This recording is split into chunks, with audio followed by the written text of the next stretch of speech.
Fashion چل پڑا ہے، مجھے جوان ہو گیا میں یا جوان ہو گئی میں، میری اپنی مرضی ہے، میں جس کے چاہت چاہوں ہاتھ بڑھاؤں۔ یاد رکھیے اس طرح کی سوچ رکھنے والے کو چاہیے کہ وہ اپنی سوچ سے واپسی کرے۔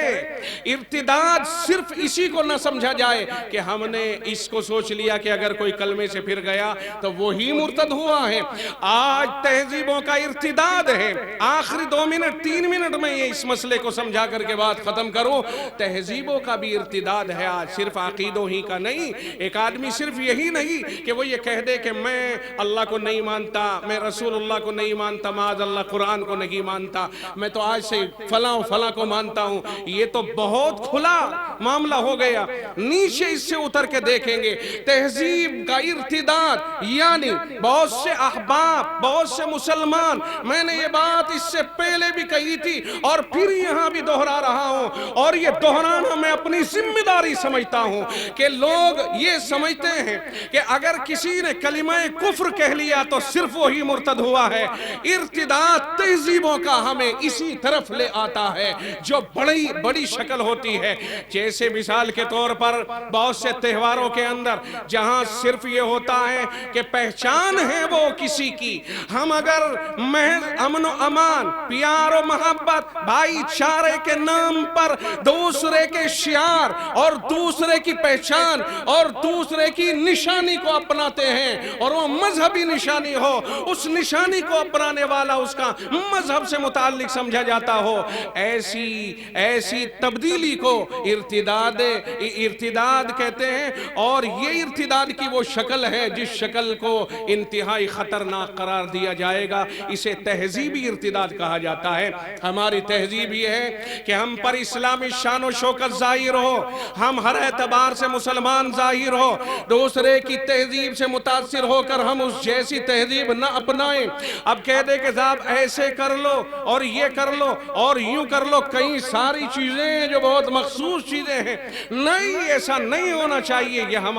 یہ ہماری تہذیب نہیں ہے۔ اپنی تہذیب کو الگ تھلگ رکھا جائے۔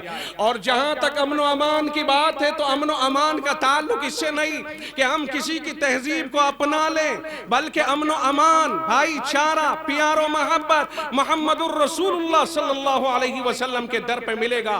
آقا نے ارشاد فرمایا لیس المؤمن الذی یشبع وجارہ جائع الی جنبہ، فرمایا وہ آدمی مومن کہلانے کے قابل نہیں ہے صحیح معنی میں جس کا پڑوسی پریشان اور بھوکا اور وہ خود پیٹ بھر کر کے آرام فرما ہو جائے۔ یہ ہے وہ امن اور امان اور بھائی چارہ کہ کوئی پڑوسی چاہے مسلم ہو یا غیر مسلم، یہودی ہو یا عیسائی یا مجوسی، اس سے کوئی بحث نہیں۔ تمہارا پڑوس اگر پریشان ہے تو پھر اس کا خیال رکھا جائے، اس کو کہتے ہیں بھائی چارہ، اسے کہتے ہیں پیار و محبت۔ ایمان اپنا سلامت رکھا جائے، تہذیبیں اپنی سلامت رکھی جائے، کسی کی تہذیب سے کوئی تعلق نہیں۔ ہم نے دیکھا ہے کہ صاحب چلے جا رہے ہیں اور صاحب لاؤ جس طرح میت کو کندھا دے لے ہم بھی اسے کندھا دے لے سرخ ایک چیز کو اور آگے بڑھ جائیں۔ ہمیں ضرورت نہیں ہے اس تہذیبی ارتداد کو قبول کرنے کی، اس میں بھائی چارہ نہیں ہے۔ بہت صاف ستھرے الفاظ میں ان لوگوں سے کہہ رہا ہوں جو لوگ اس کو تہذیب کا علمبردار سمجھتے ہیں اور تہذیب کا شاہکار سمجھتے ہیں، وہ میں سمجھتا ہوں کہ بہت بڑی نادانی میں مبتلا ہیں۔ انہیں چاہیے کہ اپنی اس نادانی سے باز رہیں اور امت مسلمہ کو کنفیوز نہ کریں۔ امت مسلمہ صاف رہنا چاہتی ہے، وہ رسول اللہ کی امت ہے، وہ اللہ کے بندے ہیں، انہوں نے لا الہ الا اللہ پڑھا ہے۔ کوئی امن و امان اور بھائی چارے کا نام لے کر کسی کو اس طرح گمراہ نہ کرے۔ یہ بہت واضح لفظوں میں کہہ کر کے جا رہا ہوں۔ اللہ تعالی ہمارے ان بچوں اور بچیوں کو اور ہمارے احباب کو اس تہذیبی ارتداد سے دور رہنے کی بھی توفیق عطا فرمائے۔ اسکول اور کالج والوں سے بھی ایک بات کہتا چلوں کہ وہ اسکولوں میں پڑھتے ہیں، مخلوط ہو جاتے ہیں، ان کا ملنا جلنا ہو جاتا ہے۔ یاد رکھیو ایمان کے اوپر سودا ہرگز نہیں ہونا چاہیے، یہ بہت بڑے خسارے کا سودا ہے۔ ہم ہیں جو ہے وہ ہے، ہم اللہ کے کلمے کے پابند ہیں، ہمیں اللہ کی طرف سے لا الہ الا اللہ کی ہدایت ملی ہوئی ہے۔ ہم اس ہدایت کو ضلالت میں تبدیل ہرگز نہ کریں۔ میں اپنے بچے اور بچیوں اور بہن بھائیوں سے یہ گزارش کر کے جا رہا ہوں، اللہ ہمیں عمل کی توفیق مرحمت فرمائے۔ وآخر دعوانا الحمدللہ۔